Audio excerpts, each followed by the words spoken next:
Channel of Vadodara. Bharat સરકારના કેન્દ્રીય નાણાં મંત્રી નિર્મલા સીતારામન આજે વડોદરાની મુલાકાતે આવ્યા છે. વડોદરામાં forum coordinator forum of industries and trade association દ્વારા આયોજિત ઉદ્યોગપતિઓ અને એમએસએમઈના ઉદ્યોજકો સાથે ભારતની અર્થવ્યવસ્થા વિષય પર સંવાદ કરીને તેમના પ્રશ્નોના ઉત્તરો આપ્યા હતા. વડોદરામાં કેન્દ્રીય નાણામંત્રી નિર્મલા સીતારામનજીએ વિવિધ ઔદ્યોગિક સંગઠનો ભારતીય અર્થતંત્ર વિષય પર ચર્ચા કરી સંવાદ સાધ્યો હતો. આ પ્રસંગે સાંસદ, મેયર, મુખ્ય દંડક, ધારાસભ્યો, મોટી સંખ્યામાં ઉદ્યોગ જગતના અગ્રણીઓ ઉપસ્થિત રહ્યા હતા. તેમણે ઉદ્યોગપતિઓ સાથે ભારતની અર્થવ્યવસ્થા પર ચર્ચા કરી હતી તેમજ આગામી સમયમાં ભારતનું અર્થતંત્ર કેવું હશે તેનો ચિતાર પણ આપ્યો હતો.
right brand goes away from those companies and वो जो पैसा आएगा वो infrastructure in last 2 years the valuation has come to a reasonable level but still madam like city is much cheaper.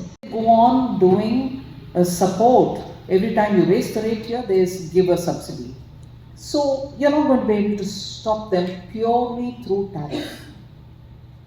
Non-tariff legitimate way of stopping it is by saying it should meet a certain standard. Now global trade